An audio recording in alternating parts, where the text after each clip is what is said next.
I want to start first focused on the Senate, though. What is in this immigration spending bill, and what notably didn't make the cut, though did earn some interesting Republican votes in the process?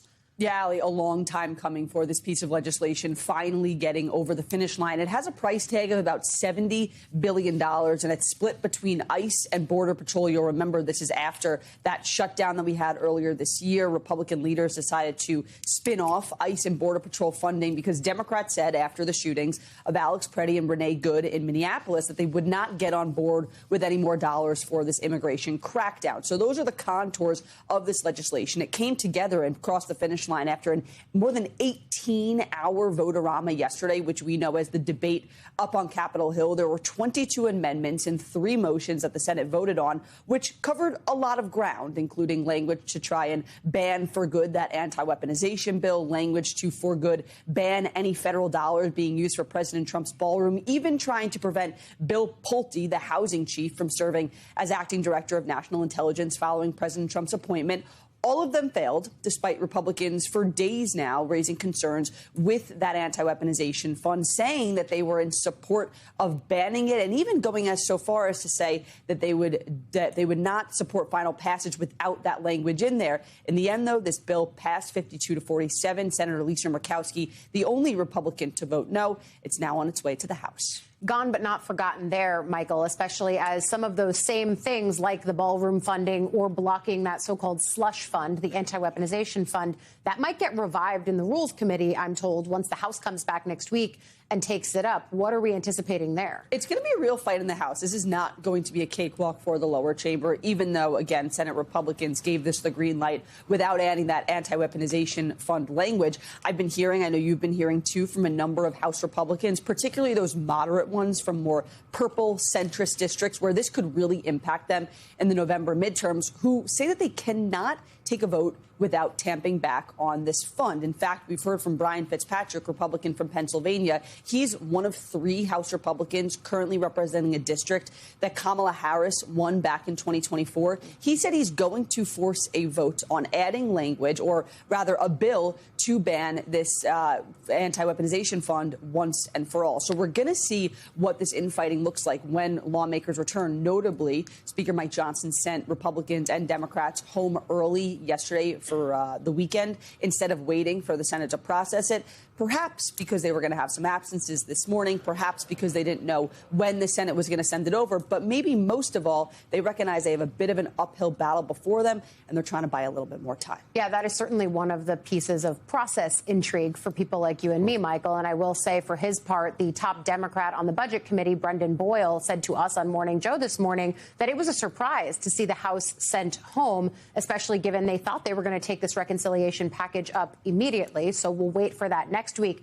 But Tara, I want to focus on this DOJ anti-weaponization fund, as they call it. A lot of hemming and hawing over it, but ultimately Republicans fell in line and didn't block it. So what are you learning from seeing the way that all of it played out?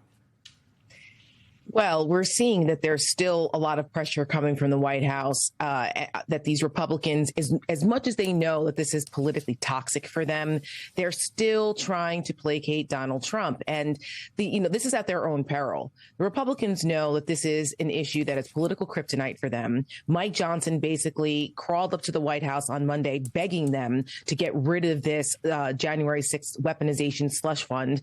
And they've just figured out a way to rename it and go around the way in which this was initially set up.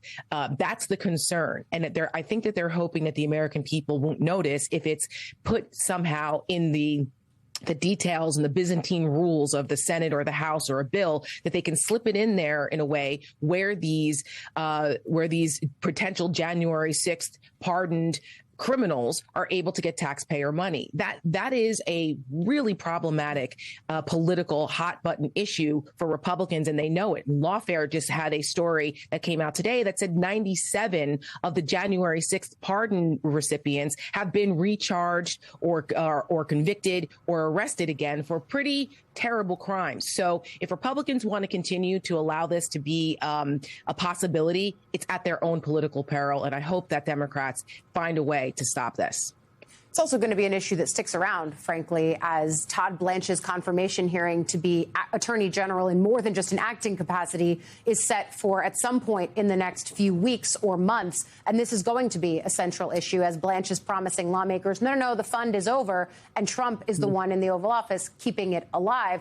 But let's focus on a different portion of the bill that was passed overnight, Congressman, because less than a year ago, Republicans approved roughly $75 billion for ICE, giving it the biggest budget of any law enforcement agency. Once ICE started spending that money, they unleashed harsh tactics across the country. It included the January killing of 2 American citizens in Minneapolis. After that, approval and trust just plummeted. But now Republicans are here giving ICE another $38 billion. No new guardrails on what immigration enforcement officials are allowed to do on the ground. And I wonder what you see as the political risks associated with okaying this funding now.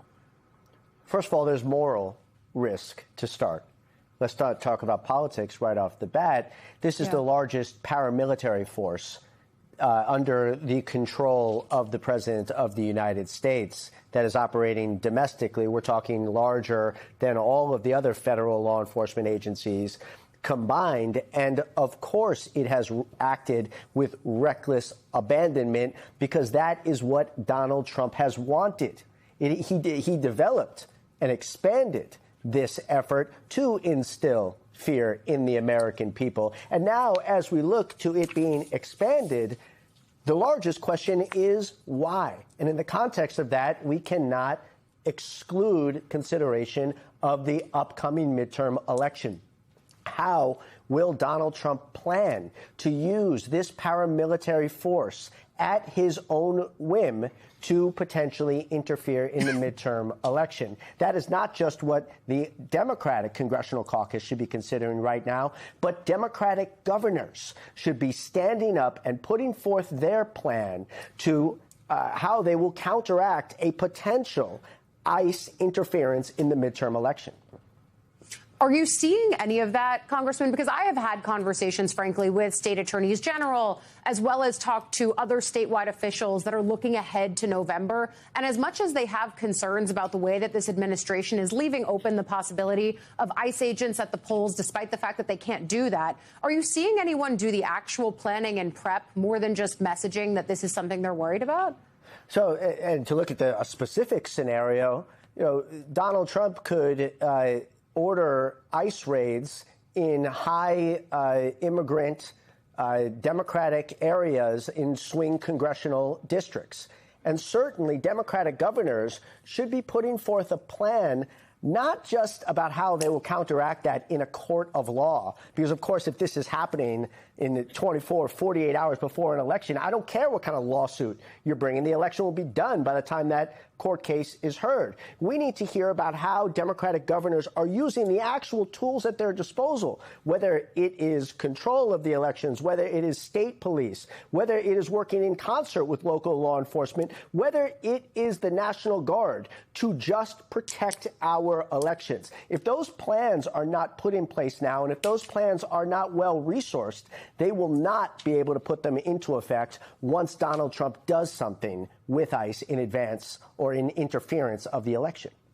Thank you for letting me linger on that point a little bit, because it's one that I myself have constantly been asking questions about as we continue to hear these moments of what is the role that ICE agents could play in the November elections, something that the administration, again, has toyed with over the course of the last several months. But, Michael, to pivot back to the many storylines on Capitol Hill, there's one thing I wanted to point out on the House side.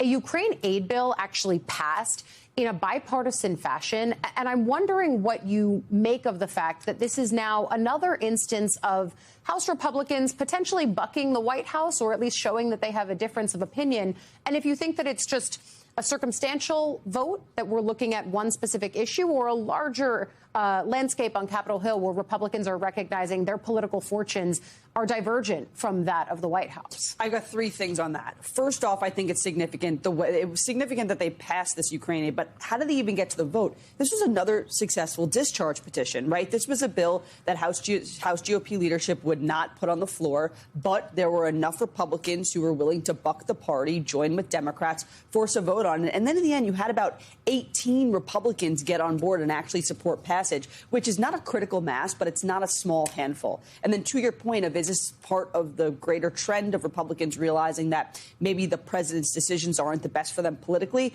It seems like Ukraine aid is one of those that it's always been on its own island and more of a policy issue and a conscience issue for a lot of Republicans rather than watching the political whims. But you can't look at it without looking at this greater pattern. We've seen Republicans go against the ballroom funding. We saw Republicans tamp back in some respects, not completely, but in some respects, the anti-weaponization fund. We've seen now a successful vote on the Iran war.